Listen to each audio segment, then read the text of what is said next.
Almost halfway through week 10 as we get into draft now between Unlimited Potential and Snake. Azir going to be the first ban. Fizz will join them there as well. And a Kalista ban for Snake. Probably a Ryze ban coming up as well. There we go. I expect to see Echo hit the board from Snake just because Amy is a big Echo player, him and MLXG leading the charge on the jungle Echo there. I like the bans so far targeted from UP. That said, they have the power to do that because they are on blue side. You know, taking that Azir away from you, who again had an incredible Azir performance yesterday. Unfortunately, couldn't connect it into a win. Ezreal, though, is a little bit surprising. It is. I mean, either team can play it here. Ooh, Twisted Fate ban. Okay, so prioritizing punished over Amy. Get him. Is he going to do it? I don't know. We should. Think about Echo, Shen, of course, as well. What are the other possible picks? The thing is that you and ZZR haven't shown a lot of Echo. Flandre has played it from the top side, so it could just be, you know, they don't have to prioritize it this high into the draft because they don't think it's that likely that Snake will take it away. That's one of the nice things about Flandre as a player, is that he'll just play something for the sake of denying it. And he'll usually do something with the champion. It won't always be good, but he'll certainly do something. Having flashbacks to that Echo build in the top lane. It was interesting, but Victor going to be the first pick up for UP, the other big priority first pick for so many teams. I feel like we're going to see an Echo, Shin, Cassid, and Comp come out of Snake. Yep. Certainly expect Cassid in there for you, into the Victor especially. Janna, of course, been another big champion on everybody's radar, so might want to pick that one up here. But Echo would be a fine takeaway. We've seen plenty of Venn diagrams. Do not want to give Victor and Echo to one team. They have to take Shen here, I believe, unless they would just want to give that one to Long and they think that they have an answer down the line. I mean, Flandre can play it, plays it very well. He can play anything, though.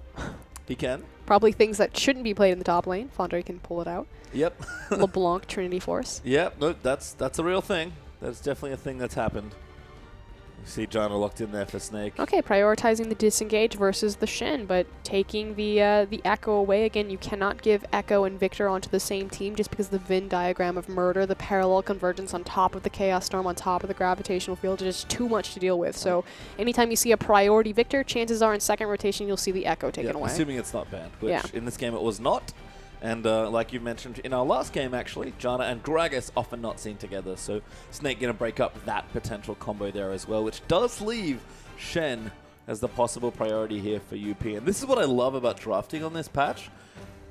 There are like some fairly obvious bans, but you have a bit of wiggle room. And I feel like your first, I'm going to say 4 to 5 picks between two teams are fairly set. But after that happens, there's almost infinite flexibility on what you pick last. I'd agree with that. They're not looking towards the Shen. No, which might They don't need to pick Rek'Sai here because they see that it's Echo. Well, they picked Rek'Sai. Might be worried about a flex pick there. Braum going to be the other pick up there for UP, so take a support with Janna on the board. Might be the more questionable thing there, shall we say.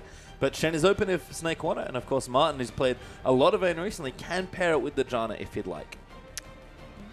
These teams know something that we don't because they're afraid to pick Shen blind, which is really surprising.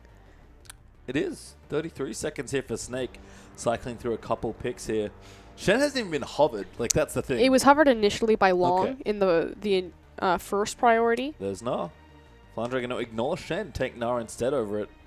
Seeing Gnar as being kind of a bully against some tanks, but Long, of course, can opt away from Shen. Now, maybe that's what UP were afraid of, as there's Vayne for Martin as well. Naturally, Gnar will have the range advantage on pretty much every single top laner that's going to be played up there, so it has a lot of bully potential. Flandre will choose to itemize into that Frozen Mallet to just walk people down. I'd love to see Long go for the Aurelia, and the thing that I really like about Long is if you look across Elemental potential, you know, everyone wants to talk about Heart. That's fantastic. Punish has an incredible Victor, a great Twisted Fate. I actually feel, and you can agree or disagree with me if you want, Pastry, that their second strongest player on that team is actually Long. I feel like he is a very consistent performer. You get hard carry as well as engage and tank out of him. He has a great champion pool. I feel like Long overall, he kind of gets overshadowed because he never gets to be that, you know, 9-1 Aurelia, although we'll see if he gets it this game as he switches to Maokai. I mean, I agree. I think Long's a very strong player, and UP still a team that are finding their feet more than anything else, so We don't know everything about them. It's Sketch. He loves this. He does. Going to go back to the Ash train here, comboing with the Braum. And we're going to have Long there on the Maokai being taken away by Heart. Frostgoran, I have a technical question. What is it? How does the Braum passive Ash Q interaction work? It's been a while since I've checked it, and I know that they changed her crit. I care about the crit part. I care about the multi-hit part. Oh, it doesn't. Oh. Yeah, no. Oh. It doesn't. That's disappointing. He was asking if once her Q is procs and she gets more arrows, if it would be able to stack the concussive blows, and it doesn't. Nope. So it applies once for each auto. Yeah, so that said, your attack speed is still going faster. And again, Ash's crit is more reliable because you know that it's going to crit on a slow target. Yep. That said, I like to call this lane the mustache lane. Vayne does not have a mustache. No, it's Braum Ash. Mustache. Braum's got a mustache. There's Ash. She's in the... Yep. I got it. I definitely got it. Thank you for that. I like it. Snake, though, going to pick Orianna as their last selection there for you. Going to go back to a classic there. It's okay. I did like the joke. I'm sorry. If that wasn't the reaction you wanted, I apologize. We can workshop it later. Make sure we fit it into another cast in future. Don't be disappointed. It's okay. We're good.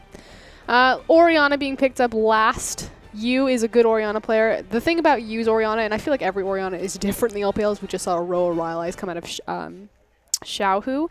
He's not the big 5v5 Shockwave Ori. Again, Yu is a zone control mage player. It's about where he places his ball and just the threat that the Shockwave could come out. If he sees a 5-man Shockwave, of course he's going to go and hit it. But again, just how he plays Ziggs, very similar to how he plays Orianna. And the comp that Snake have put together here accentuates all of their team strengths here. We talk about Snake's team fighting being some of the best in the LPL. This is a brawl comp here. Snake are going to want to fight once they hit that mid game, and probably for them, never stop brawling. Yep, it's got a lot of wombo combo potential likewise between Gnar and Orianna. That shockwave into that Mega Gnar knockback, so very indicative of Snake. But like we said, UP, they love this Ash pickup. Yep, the Braum Ash for sniping people with Fat CC. Got a Maokai there as well for more picks. We saw this against Vichu, able to get a lot of damage done. But let's go through our matchups. Long in the top side, Maokai versus Flandre's Nah, and into the jungle now. Amy back on Rex side, but ZZR got himself the Echo. Curious to see how the sub-jungler, I guess kind of starting jungler since we haven't seen Beast in quite a few weeks, is going to fare on this Echo. That was Yu and Punish in that mid lane with Victor and Orianna. Yeah, Scat back on the Ash train. With a mustache bottom loves lane versus He does. And there's Ella on Janna, but Heart's back on the Braum. Big pick for him from back in Korea. Yep. Heart is a very good Braum player. I feel like he was also one of the first players to really show it off in the LPL. Let's see what he does with it this time. We're going to get onto the Rift for game number 1.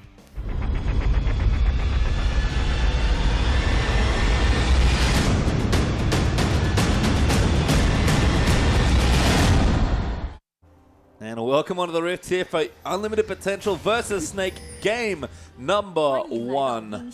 As Snake looking to redeem themselves from yesterday's performance versus RNG. And Unlimited Potential want to do the same here. They need points as Heart leads the charge with the chair. I appreciate you, Observer. Okay, so we've got a bit of a level 1 play coming out here as Unlimited Potential playing with Fog of War. Did he not get spotted? Ella's got to be careful. I saw red pings.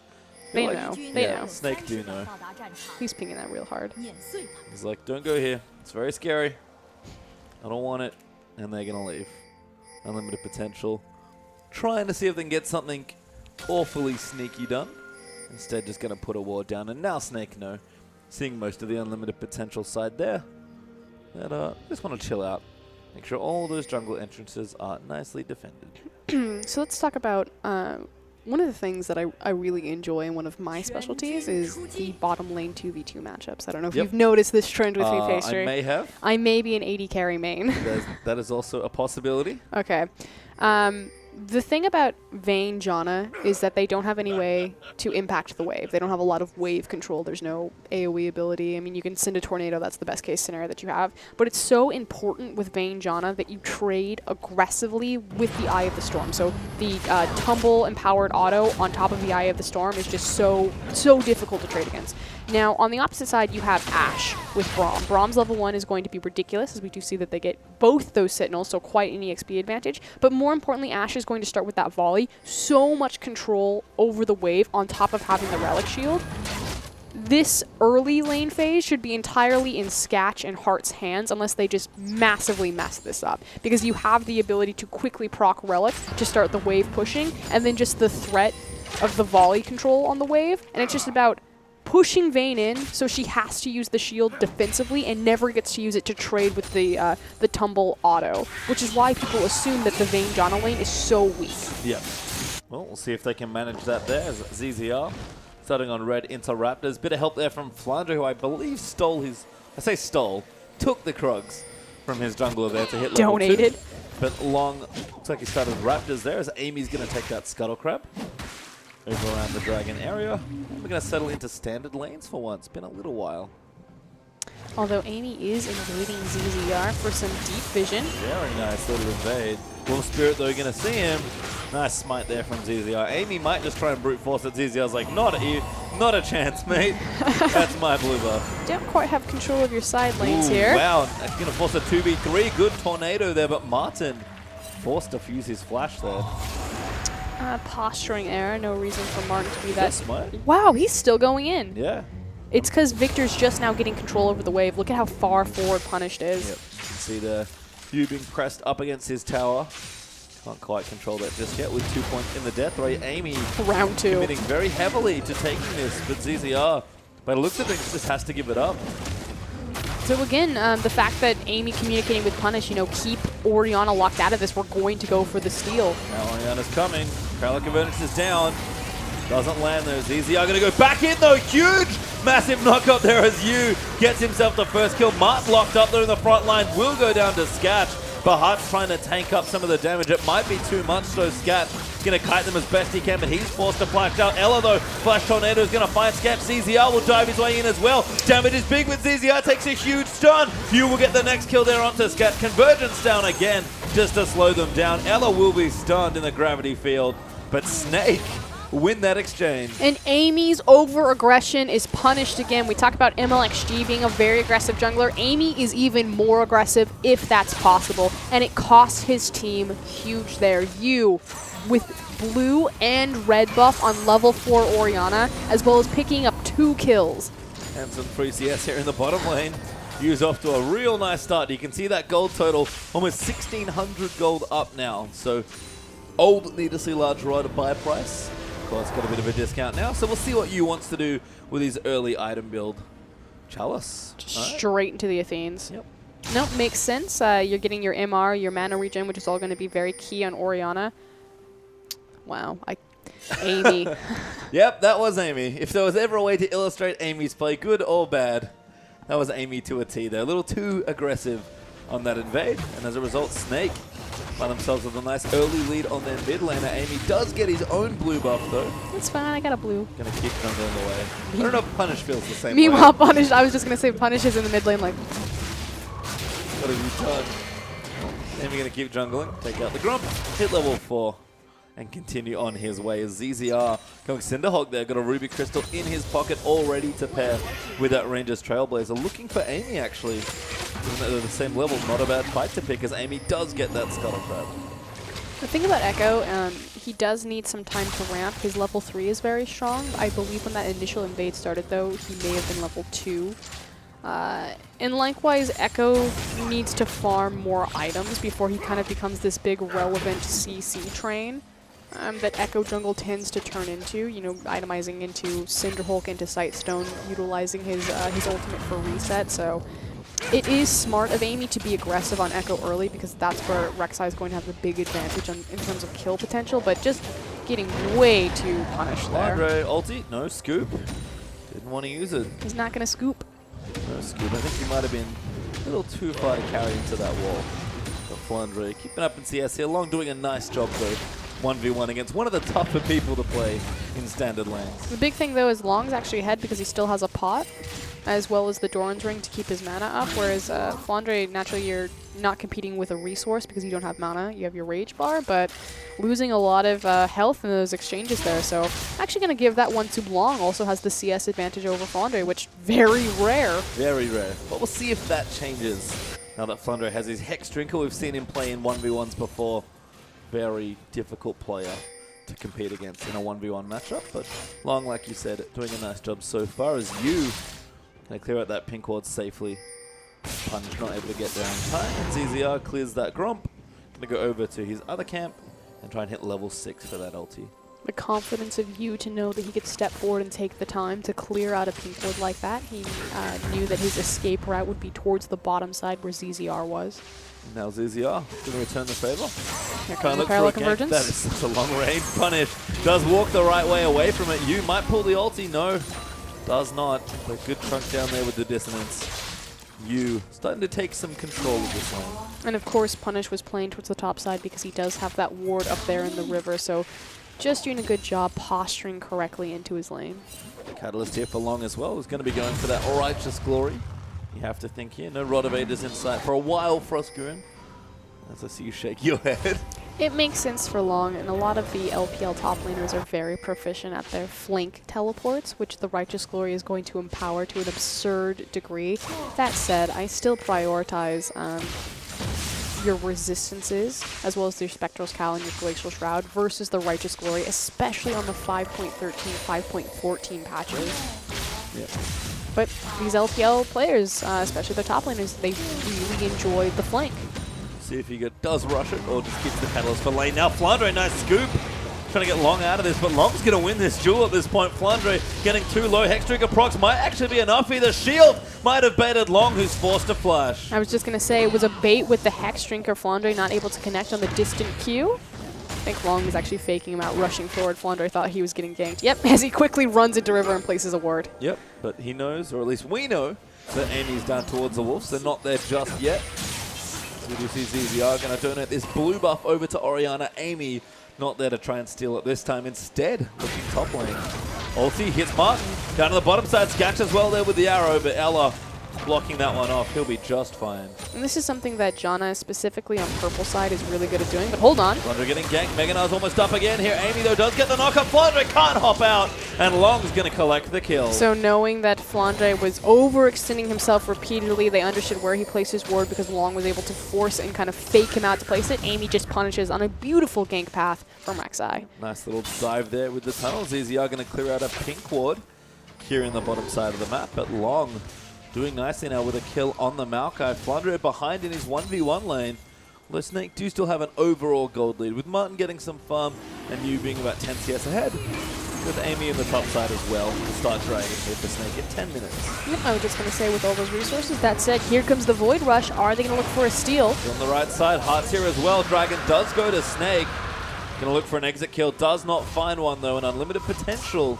Going to lose out on the first major buff. Snake have such a strong initial 10 minutes. I talked about this yesterday in their game against RNG because they actually made some uncharacteristic macro missteps in the first 10 minutes, but normally it's just always very strong. Their Dragon Control is very impressive. Yeah, Snake are about the weirdest team where I feel like their early game and their late game are really good, and somehow their mid game ends up being the weakest point of their game. Yeah, and I think it really translates into Flandre, the fact that he's very comfortable playing in a 1v1 as well as a 2v1 lane swap. And the mid game suffers because Flandre, especially in a 2v1, he's really good at farming himself back up. If he's ever in a CS discrepancy, he's very good at making it up, but you need to kind of wait for that. So I think that's indicative of where they fall off in their mid game as Flandre. Looking for punish. Yeah, walking down with a ward there. Gonna put one down. Almost had Meganar ready, but punished. Safe there near his tower as Long. Keeping that CS lead up there with a Glacial Shroud now to help him out in the lane. Let's see Martin and Ella though have been unlocked slightly on the bottom side. Martin needs that arrow. Nice tornado, but there's the parallel convergence. They're gonna face check it. Sketch is lucky to not get stunned. There's Hart gonna follow in with the ulti. Now Rek'Sai's down here as well. Teleport's being used. ZZR cut out of position. Forced to flash out of it, but gonna get tagged by Winter's Bite. Chrono breaks back, trying to get a kill onto Hart, does not find it. Flandre is here, gets the ulti there onto Hart, but the wallop will miss. Long gonna tank enough up. Heart does die. Good shockwave there. Gets them another kill. And Snake another 2-for-1 trade. The difference is that things go right when Yu is involved. Where is all of their gold? It's on this Orianna. Now ZZR, hold on. Dive. Ella looks at, finds the tornado onto Sketch. He's gonna get locked up. Nowhere good to run. Flandre gonna get the kill. Tag Amy with a boomerang. And Snake will take this tower as well. Again, 2-0-3 on Yu's Orianna. 100% kill participation. When he's involved, that's when it all goes right. That's where their gold is. Punish, though, going to get the trade on the mid lane turret. So not the worst trade there, but like you said, Punish being in mid instead of helping that roam meant that Snake cleanly win that fight. ZZR watches that mid tower. Oh, but Snake do trade in the bottom lane. We are going to see the replay here.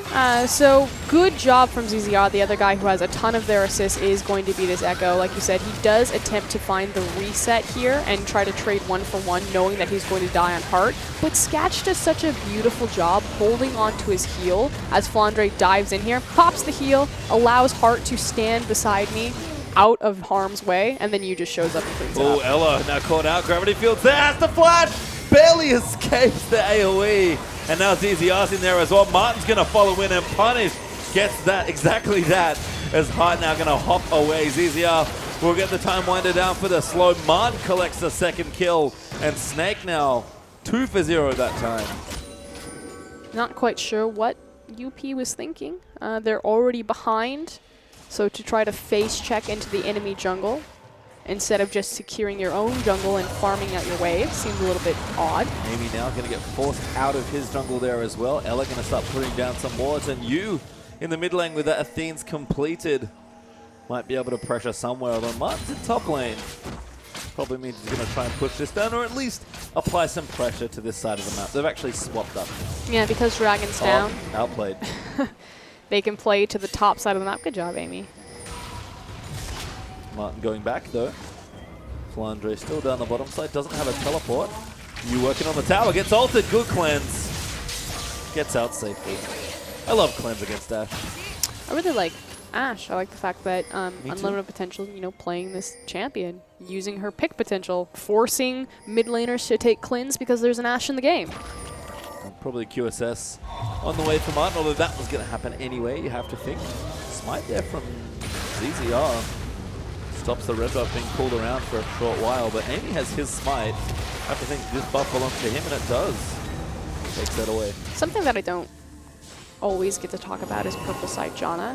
And I want to talk about, again, relaying this back to Ashe. So Ashe has a ton of pick potential. And we saw, you know, Sketch and Heart multiple times trying to layer the Braum fissure on top of the ice arrow to make these big picks, but it was just so difficult to find the kills against the disengage of Janna, particularly on purple side. Purple side Janna actually has a higher win rate than blue side Janna, and it's because if you look at the bottom side of the map, when that Ashe arrow and fissure landed, it was so deep underneath the tower that it funnels. And the monsoon and the tornado and just the angles to follow up on that CC are much more narrow on purple side in the bottom side of the map, and so the Janna's disengage just covers so much more surface area. So when people talk about color picks, a long time ago, Gragas and Orianna specifically had, you know, different colored sides associated with their win rate.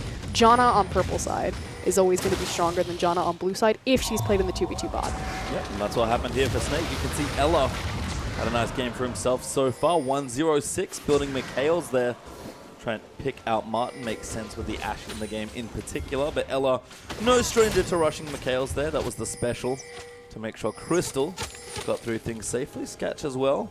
Itemization going nicely, but Blade. So hard to run away. Yeah, Yu's going to follow him in though. Low on mana, pops the heal. Shockwave lands up to the flash. ZZR's going to cut him off, and Yu, third kill of the game. And we see Snake kind of rotating down towards the bottom side. There will be a traded tower there, but Snake are setting up their vision for Dragon, which is spawning in 3 seconds. So they find the kill, they place their deep vision, they'll get the free objective. UP, I mean, they did manage to trade the top tier tower, but they're just being reactive to Snake. And that's how Snake wants to play. We talk about their good early games. Usually sets them up for good mid and late games. Right now, looking good so far at 16.5 minutes. Going to try and take a tier 2 in and amongst all this as well. Dragon will force Snake on top of this objective. Martin's popped his ulti for the extra AT, and they will take it down.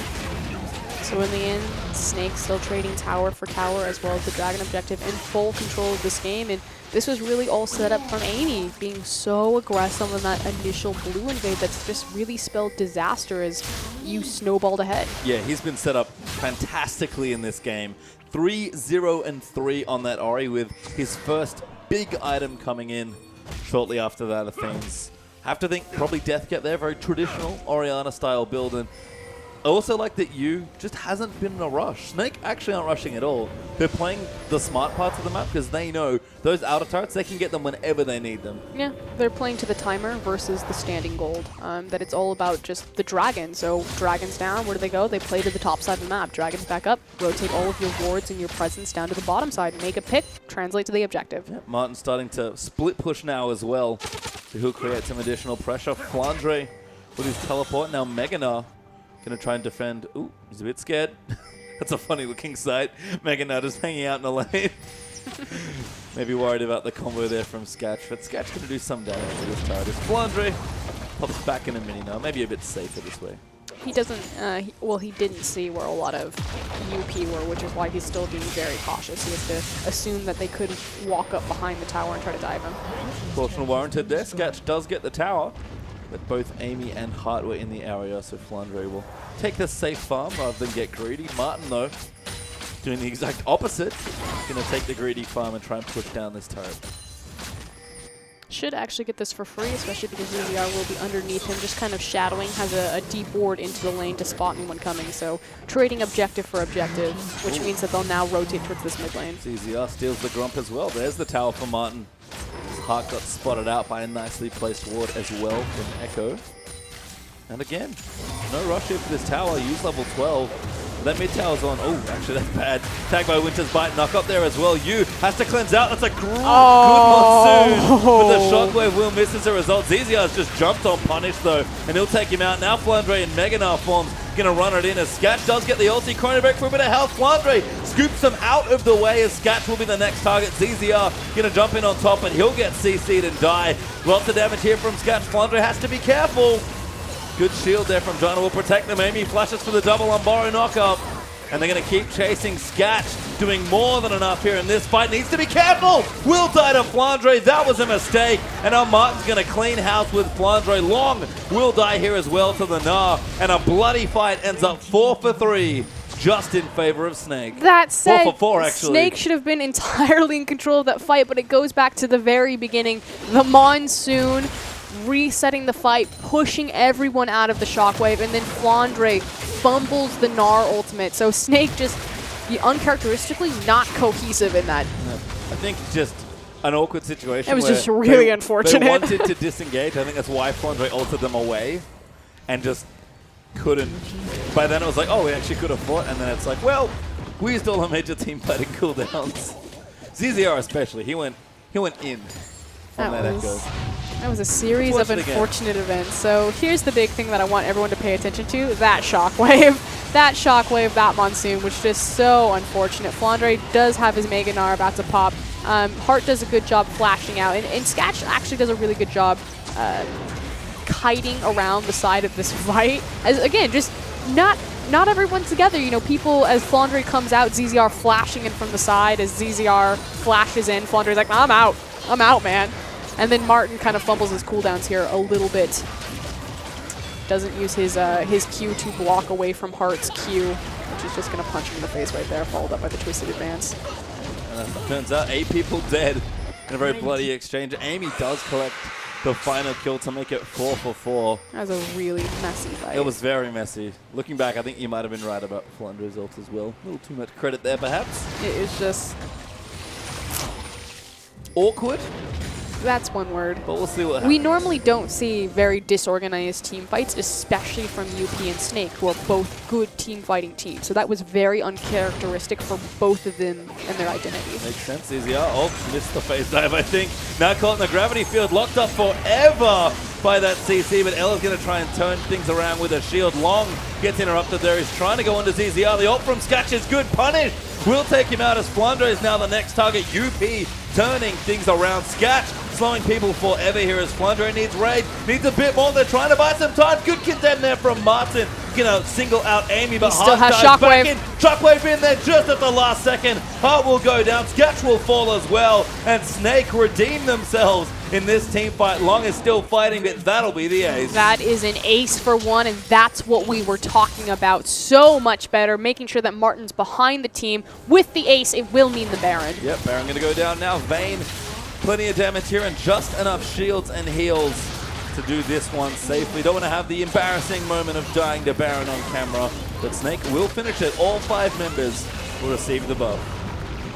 And with one team fight, Snake rocket themselves into the driver's seat, closing in on that 10K gold lead. They're about 2K short right now, but let's look at this replay.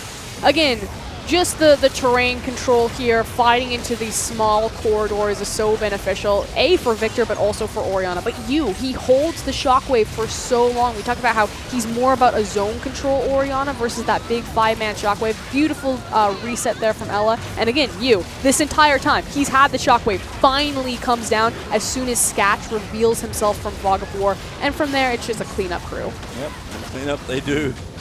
Long gonna fall there in the end. Triple there for Vayne. The back of that team fight. Now ZZR going to start Dragon number 3 here for Snake. Punished is in the area, but Snake should be able to take this.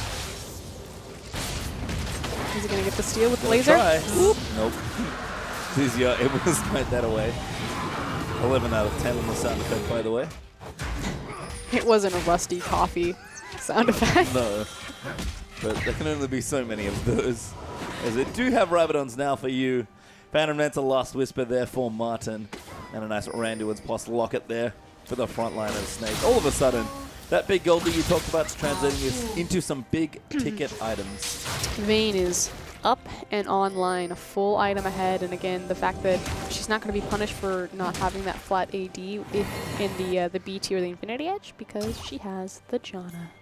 I love you, Janna. You do. I do. ZZR walks by a ward. Ooh, just short on the sweeper there. It's my obsession with Janna. It's because I'm an AD carry player. See? It all comes full circle, Pastry. It does. Get in there. Amy going in. Martin wants it. Not enough, though. Snake just being careful. They're applying their Baron in 2 different waves. They do have a slow push. It's actually hard because I'm not looking directly at the bottom lane if that's going to eventually push against Snake or not. But the easiest towers to siege are going to be these outer towers standing in mid and bot, or excuse me, mid and top. Oh, Flunder going in now. Tower goes down in top side. Long going to get knocked up there by a tornado. Good flash to get out from under the rest of that CC. But Snake so strong right now. And this is the team that will not hesitate to dive you. Yeah, but they did fumble their momentum a bit by... I was talking about how they were applying Baron in both the mid and bottom. You actually left a little bit too soon. Punish did a good job making sure he reset the pressure. So Snake, instead of continuing their momentum by then rotating to mid lane and attempting the immediate siege on the second tier tower, they kind of have to reset, and allows UP to also reset their positioning and kind of posture correctly behind this turret. And by time, it's always crucial up against Baron. It's about to wear off as well for Snake. So this is their last little hurrah right now as the buff goes. But Martin going to get some good hits down. Flunder going to dive in, and Magana goes in, scoop, punished, and long back. There's the ult from you to finish things off, and Flandre happy to face tech there as Hart's getting low. Sketch in the back is firing off, but Long will die there to Martin. There's now Sketch going to be the next target, but Snake zone them off. Hart dives to a boulder right on top of his face, and Snake get the tower as well. What were you talking about, Pastry? How Snake will never hesitate to dive you? Yeah, something like that. You watch a lot of Legal Edges. And a nice dive there from Snake. Gives them the middle inhibitor as well. They'll transition to top side, take this out as well, and UP are going to look up at a gold lead of about 12,000 and have 2 inhibitors down. ZZR. He just pressed his ultimate so he could tank that tower. Yeah. Don't get the top in here, but we'll break the base in 2 places. Snake looking in control now. 26 minutes in, not even. And they're looking good. Looking to close this game out. You know, everyone looked at the ladder standing. Did someone just flash? It's a surrender. Yeah. Oh, yep. Amy's going to ride back on his jet ski towards his little pool as UP have in fact surrendered, knowing that the writing was effectively on the wall there. And a great play game there from Snake. And again, I was just going to say, we looked at the ladder, and everyone's like, okay, UP, they have the best chance to sneak in for the playoff run. And unfortunately, with a 2-0 by Vici Gaming over them, and now at best a 1-1 against Snake. Slowly but surely this dream is fading away, and Snake, question mark, how did they get 2-0'd by RNG? What was happening? They looked very disjointed, especially with Martin. Completely change around. This is the Snake that we all know and love. So good to see them back, see if they can make it connect for 2. Yep, and yeah, that second game's going to be important. 3 points, always good. But a nice opening game there as UP in under 30 minutes tap the mat and surrender there on that one. ZZR, great echo game there. Sketch looking a little lost on the Ashe. He's like, guys, I'm such a good Ashe. But that's... Why can't I win on it? It's so demoralizing to surrender. A lot of surrenders do happen more so in the LPL than globally in other regions, just because if the game's done, there's no reason to kind of sit through that one. Just tap, go to the next one. It's set of 2, so it makes sense. It's not like a best of 1 like we see in the LCS. But at the same time, you're in the grind. You're making the playoff run. How demoralizing. A 2-0 or an 0-2 against Vici, and then you surrender your very next set against Snake. Yep, and if you go down another game, that run for UP not only mathematically looks like a problem, but just psychologically there as well. Yeah. But we saw the Snake fans earlier celebrating Arena nice and filled out today. Don't blame them. There's a lot of exciting LPL games here. Week 10 and 11 should be delivering. And then playoffs. And who knows? We're probably not going to live through playoffs, let's be honest. Amy doesn't look very happy. Amy had a rough game, man. Rek'Sai, you saw the aggression there from him. Was trying to make plays. Make plays he did. And unfortunately, that is really where everything started to unwind from unlimited potential, trying to make that very aggressive early invade on the blue buff. Did you see that sign for Ella? No, I didn't. It's just like Ella in like a neon sign. But I could have sworn that his name was in like a chicken drumstick with a little crown on it. I don't understand, but it was great. I'll check the nickname if there's something there. I don't know. It was fun. Here the Snake fans with their signs clearly happy, and they should be. Snake, really strong game. Finally, again, picking themselves up after sort of the outlier loss yesterday. No, completely agree. Looked much more to form. Had the initial kind of fumble of that team fight where ultimates weren't connecting, but then immediately turned it around, just slapped UP down, transitioned into a Baron, and ran away with the game. Yeah, and a strong game there for Snake, but can they do it again for the 2-0 and the 3 points? Don't go too far away. Game 2 between UP and Snake is coming right up.